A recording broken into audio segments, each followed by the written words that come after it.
Good afternoon, Wealth Our Way family. It is your man, Charles Tank Harris, the founder and chief visionary officer of the financial literacy platform, Wealth Our Way, where our motto is wealth is not only for the wealthy. We are wrapping up Student Loan Information Week with the great Dr. Genevieve Greene. Dr. Greene, how are you today? Hi, good morning. How is everybody? So she's saying good morning because Doc is way behind us time zone wise. So much love for you being up at what 6 o'clock your 6:30 your time? It's 30, yes, Oh, yes. crazy. I want to say thank you for everyone who's live with us on Facebook or YouTube. And of course, a special shout out to Wealth Our Way Nation who watches this pre-recorded in the evenings over the weekend or wherever you can squeeze your 15 minutes of financial literacy in. Doc, I know they are going to be popping with the questions for you today. So we're just going to go get right into it, hammer down on questions. If we don't have as many questions as I think we're going to have, then we can, cover some new ground or reiterate some of the ground we've covered over the last couple of days. How's that sound? Sounds good to me. All right. My brother Arion from Temple University, my Temple fellow TU alum, is in the building. He had a question on forgiveness programs. Anybody who wants to throw a question in the chat right now, we will address it. I know that I saw something as recently as yesterday about the different forgiveness status, where it's at in the House, and what the outcome people think it's going to be. It was very similar, if not spot on, to what you were saying about if it's $10,000, it would be more toward October of this year, and if they decide to get up to 50,000, it's going to take I think the House or Congress to pass it, and that wouldn't be until 2022. I also saw where they said there's the opportunity for them to forgive it in tranches. So they may do like 10,000 a year for a few years. All of these things are very exciting. I think, one of the things that we preach day in and day out here at Wealth Our Way is it's not just about saving money. So if we have this forgiveness and people get this debt wiped off, it's about redeploying that capital that would not have gone to debt reduction to go into some either reducing higher interest debt or assets that are growing with all of the things that are around us now, the familiarity people are now starting to build with cryptocurrencies, the way the equity markets have outperformed in the last 12 months.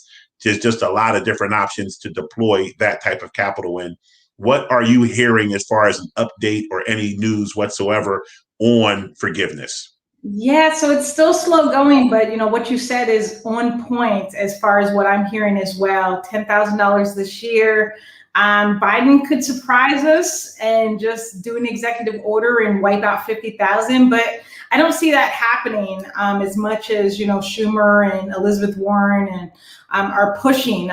But yeah, I would say educated guess 10,000 this year. We might have a trickling effect of maybe 10,000 again next year, and then 10,000 the following, with maybe another 10 before Biden's out of office. So we kind of have to wait and see. It's soon gonna we'll find out soon exactly what's gonna happen. It's gonna take a couple more months though. I can appreciate that. One of the things that I was looking at on your site, just focusing on student loan debt isn't all that you do. You take a holistic approach to helping people improve their debt situations and improve their credit score. You want to talk a little more about the services outside of student loans? Yeah, definitely. Credit management's really, really important. Because like you just mentioned, like you can pay down debt, but you also need to be looking at other things. So you need to be looking at, is your credit score good enough to maybe buy a house? I work with a lot of clients that want to buy a property. I help them with, their debt to income ratios. I help them to reallocate their funds so they know exactly what they should be paying. Also disputing debt that should not be there, settling debt, which is really big. I just had a settlement client. He had about 177,000 in loans, 179,000 in loans. We settled out at 7,200. So that's a decent chunk of money. And we do settlements with student loans, credit card settlements, medical bills, a lot of different types of settlements where you just need a little bit of alleviation to the amount of debt that you have to pay. So I do a lot of that. And then really big focusing on how do I pay my debt more effectively so that I'm not paying it forever. That's a really Right. big process. We just onboarded some clients earlier this week, and kudos to them because they had a six-figure debt amount not 18 months ago, and they've whittled it down to under 10,000 now. Wow. And it's just a function of focus. It's a function of what's important to you. And when you get the bug, whether it's working out, whether it's educating yourself, whether it's reducing debt, you get locked in. And I tell people all the time, we want to replace the bad habits that we have with a good habit. And it's so funny now because all I'm talking about around the house is our investment accounts. All we're talking about is our cryptocurrency holdings. All we're talking about are which bank accounts are most beneficial. And you just hear a language change. And when you're talking to people, like I don't have friends who we're not talking about upwardly mobile financial things. And you have to really, really change your environment mentally, what you pour into yourself, what becomes noticeable and important to make long-term changes, I find. Absolutely. I couldn't agree more. I see it all the time in my credit management services, just helping people with the mindset of how do I really like tackle paying my debt. Because a lot of people bury their heads in the sand and they don't really want to handle that debt. It's hard to do. And most times I find that people just do the same thing over and over again, expecting a different result. We've heard that all before. And it's really, like you said, changing your mindset, knowing exactly what your new options are, and looking to experts to help. So don't just try to I'm just going to figure it out on my own. Like contact people that are in the particular fields to get the right information on what you should be doing. Agreed completely. And that's something that I do talk a lot about as well. I know that from a standpoint of I'm a consumer. So I know no one wants to pay for something that they don't feel as though it's going to help them. We live in a buyer beware society. Right? And one of the things that I have seen a lot of is on Instagram and on Facebook, there are more people out here talking about, let me teach you how to be a coach or let me fix your life. And I like to quote my man, Rick Ross, who says there's people out here telling you how to do it who've never done it. And it's just great to get real professionals who have experience, who have a resume they can show you where you can show value. I brought on a client this morning and I told her when she came on board, I said, it is the goal of Wealth Our Way to show you either a savings or a growth in your net worth that is greater than what you pay us as a fee. Absolutely. And that's how I want to be judged. I look back at the movie Miami Vice, not the greatest movie in the world, but a great line from that movie was when the drug lord told Crockett and Tubbs, he said, I do not buy a service, I buy a result. I want to know that what I'm paying for is going to get me what I'm looking for. And that's what I work to deliver here. We got Ariane in the chat saying he asked for government and public service workers. Can you go into the forgiveness process and parameters? Yeah, definitely. So those in that field, there's a couple steps that need to be taken. And a lot of times this is missed. So it's really important. So when you're working in those fields, you have to get employment verification. And that has to go over to the government to verify that your employer qualifies. So that's one of the first steps that needs to be taken in order to qualify for public service loan forgiveness. A second step that has to be taken is you also still have to qualify for some kind of income-driven repayment program. So it could be the IBR program, the pay-as-you-earn program. It has to be one of the income-based repayment programs in order to even qualify for public service loan forgiveness. So those two go hand in hand, which a lot of people don't realize.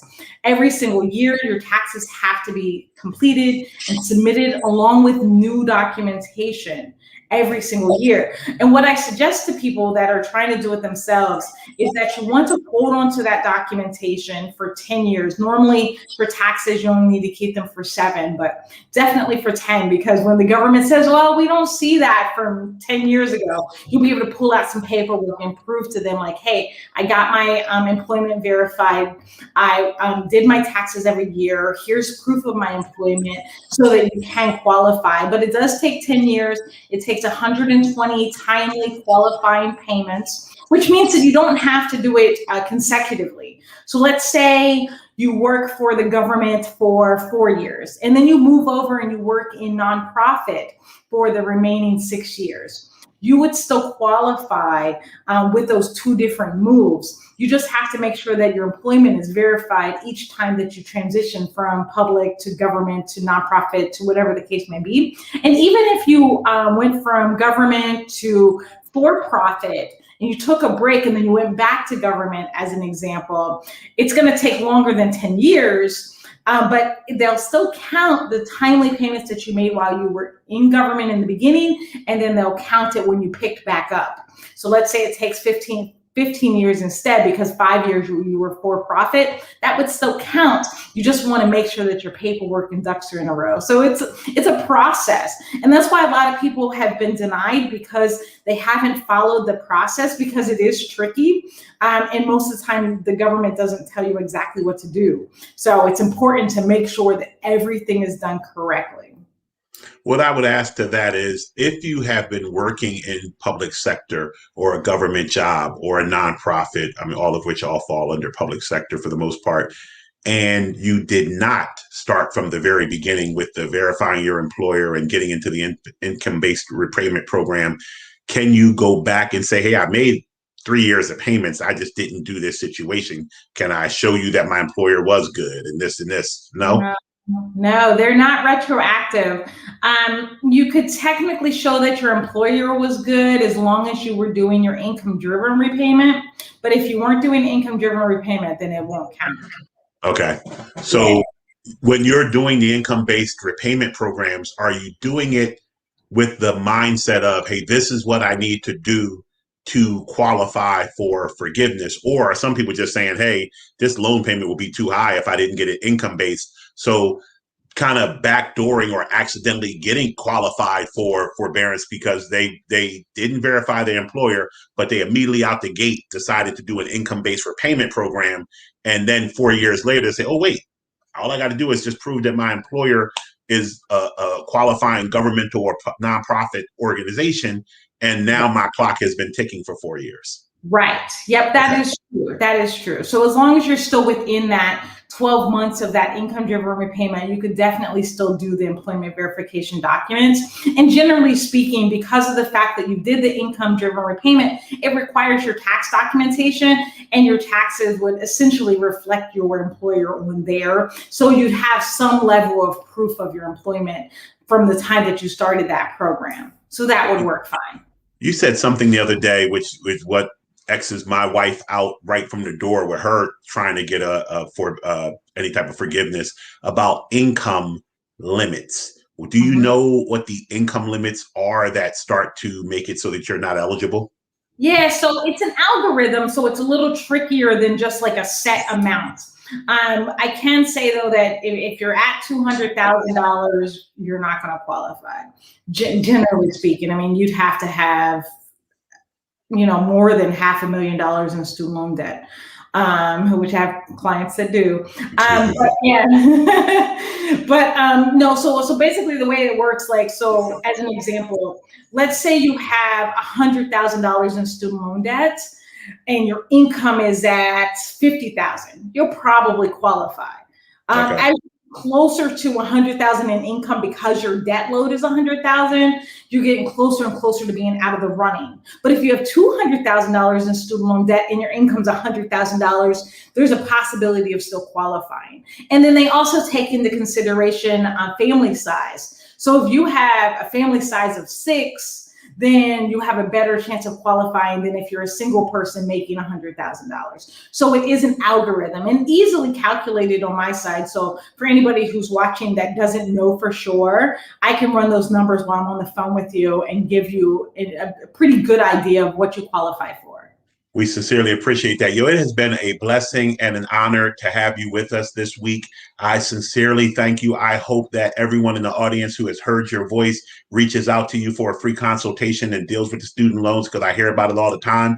Please tell everybody where they can find you as we sign off for the week. Yeah, so go to my website, studentloanmanagement.info, click on contact. You can schedule a free call with me for sure. And then, of course, check me out on Facebook. So my business Facebook is going to be the facebook.com/degrees of success. Well, you know how we do it out here at Wealth Our Way. I want everyone to have a great weekend. We will see you next week with a special program on investments. And remember, everyone, wealth is not only for the wealthy. Take care. Bye.